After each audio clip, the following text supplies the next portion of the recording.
Alright, for this cookie recipe we're going to start out with 2.5 cups of pre-sifted flour, to which we are going to add 1 teaspoon of salt, 1 teaspoon of baking powder, then 1 teaspoon of baking soda.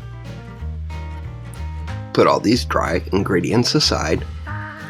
Then in one main mixing bowl, add 1 cup of butter or 2 sticks.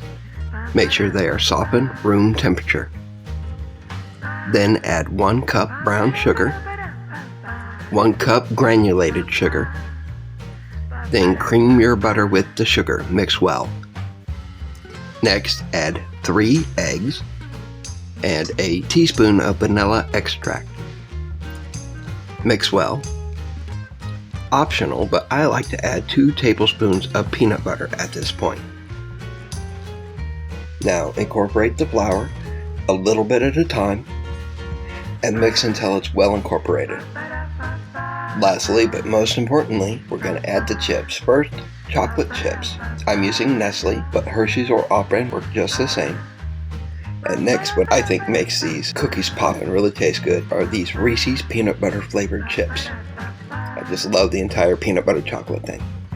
Fold these in well, then either freeze the cookie dough or make cookies. We're going to make cookies. Preheat your oven to 400 degrees. Get a cookie sheet.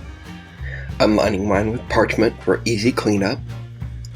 Put them approximately 2 inches apart because they will spread out when they cook, and if you don't, your cookies will run together.